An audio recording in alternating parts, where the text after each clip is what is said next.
Le Seigneur soit avec vous. Et avec votre esprit. Évangile de Jésus-Christ selon saint Luc. Gloire à toi, Seigneur.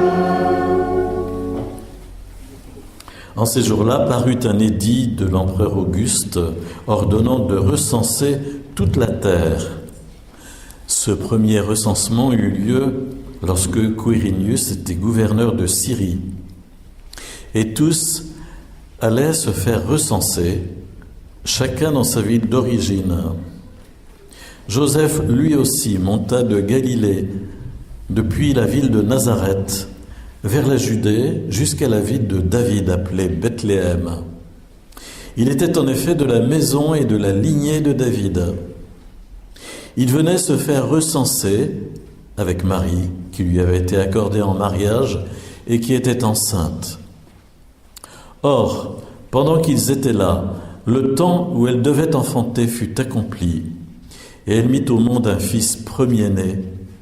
Elle l'emmaillota et le coucha dans une mangeoire, car il n'y avait pas de place pour eux dans la salle commune. Dans la même région, il y avait des bergers qui vivaient dehors et passaient la nuit dans les champs pour garder leurs troupeaux. L'ange du Seigneur se présenta devant eux, et la gloire du Seigneur les enveloppa de sa lumière. Ils furent saisis d'une grande crainte. Alors, l'ange leur dit : « Ne craignez pas, car voici que je vous annonce une bonne nouvelle, qui sera une grande joie pour tout le peuple. Aujourd'hui, dans la ville de David, vous est né un Sauveur, qui est le Christ, le Seigneur.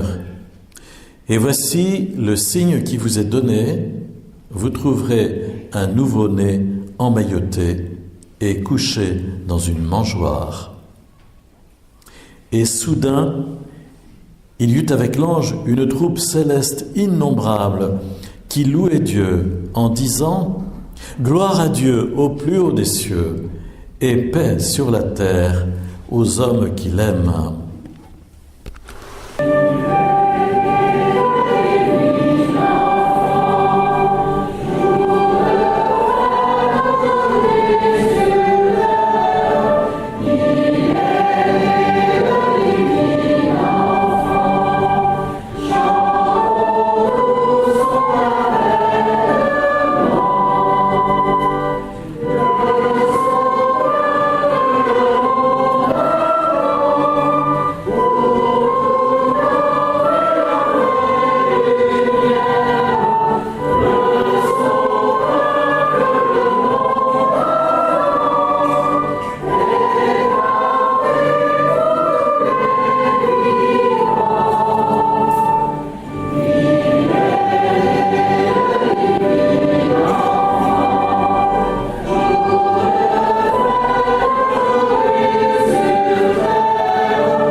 Nous n'allons pas faire une homélie démesurément longue parce que tout ce qu'il y aurait à dire, nous le chantons sans cesse depuis le début de cette veillée, de cette célébration. Ce que l'on peut souligner, c'est que la fête de Noël est d'abord une fête de louange parce que nous nous émerveillons devant le cadeau de Dieu, devant le don de Dieu, le don du Père qui nous envoie son Fils. Et donc, la véritable attitude qui convient, c'est une attitude de louange où nous remercions et nous accueillons. Nous accueillons, nous venons de le faire à travers toute une liturgie, mais nous accueillons aussi dans nos cœurs. C'est tellement important d'incarner, puisque le Verbe s'est fait chair, dans notre propre chair, dans notre propre vie, dans notre propre vécu quotidien, la présence du Seigneur Jésus. À quoi servirait de célébrer Jésus si pour autant dans nos vies nous préférons être les mettre et tout régir comme s'il n'était pas là. Il faut nous laisser conduire par l'enfant. Et cette nuit est pleine de mystères, pleine de paradoxes, parce que les résonances de Noël sont tout à fait à l'opposé de celles de la société dans laquelle nous vivons. Noël, c'est la fête de la pauvreté, c'est la fête de l'impuissance d'une certaine façon, puisque Jésus se laisse déposer par Marie dans une mangeoire. Et c'est pas lui qui est grimpé tout seul en montant à quatre pattes dans la mangeoire, il a été déposé, car Jésus ne peut rien faire de lui-même lorsqu'il vient parmi nous. Il est tout livré, tout donné, tout abandonné, et il est accueilli par le cœur, par le corps et par l'amour de Marie, qui nous l'offre aussi avec le Père. C'est tellement important de donner une dimension mariale aussi à notre vie chrétienne. Nous ne pouvons pas nous contenter d'une verticalité comme ça en disant le Père nous envoie son Fils comme s'il descendait en parachute, mais nous savons que c'est passé par Marie, encore une fois par le cœur d'abord. Elle a conçu Jésus dans son cœur lorsque l'ange lui a proposé par sa réponse « Je suis la servante du Seigneur, qu'il m'advienne selon ta parole ». Elle a conçu Jésus dans son cœur, elle a conçu Jésus dans son corps par la puissance du Saint-Esprit. Elle a accueilli Jésus par tout son amour et elle nous l'offre sans cesse.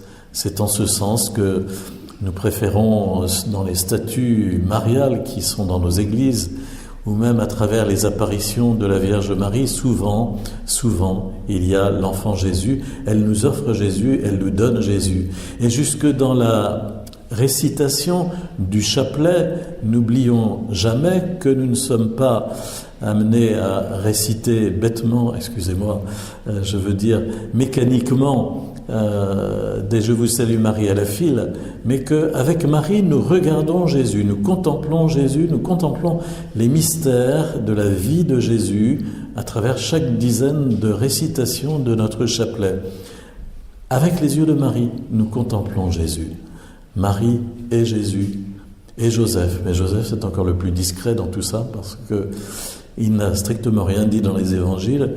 Et puis à un certain moment, il s'est totalement effacé quand son rôle a été totalement rempli. Mais pourtant, sa présence silencieuse était absolument indispensable pour que Jésus soit accueilli dans une vraie famille et grandisse dans une vraie famille où l'on s'aime. Frères et sœurs, ce soir, accueillons simplement Jésus dans nos cœurs, dans nos vies. Faisons-lui toute la place. Disons-lui un grand oui, pas un petit oui du bout des lèvres, un petit oui timide, mais un grand oui. Et ouvrons vraiment nos cœurs, vraiment, grandement, pour qu'il puisse, se saisir de nos vies et que nous puissions être pour lui comme des humanités de surcroît. Le Verbe s'est fait chair et aujourd'hui encore, le Verbe se fait chair à travers nos vies aussi. Et nous sommes pour lui comme une humanité en plus qui prolongeons l'humanité avec laquelle il a vécu parmi nous pendant 30 ans.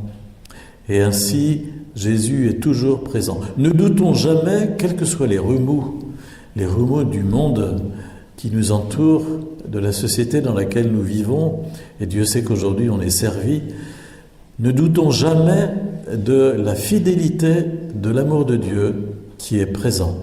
Jésus demeure avec nous pour toujours, jusqu'à la fin du monde, il nous l'a dit. Et c'est à nous de le rejoindre jour après jour à travers notre prière quotidienne. Prendre un temps chaque jour, pas seulement pour réciter des prières, comme disaient certains parents autrefois, « As-tu fait ta prière ?» n'est-ce pas ? Mais vraiment, pour un cœur à cœur, un certain temps, prenez un quart d'heure au moins, isolez-vous quelque part, vivez un cœur à cœur avec le Seigneur, accueillez-le pour qu'il puisse agir à travers vous. Et vous pensez bien, ce temps de prière, C'est bien de le prendre le soir, mais c'est beaucoup mieux de le prendre le matin, parce que la journée est devant nous, et c'est dans ce monde-ci, à travers ce que nous avons à vivre, que Jésus veut se manifester et nous conduire. Et c'est pourquoi il est important, terriblement important, d'ouvrir nos cœurs à Jésus chaque matin, à travers un tout petit instant de silence que nous allons vivre maintenant. Accueillons-le dans nos cœurs et ensuite nous dirons notre profession de foi ensemble.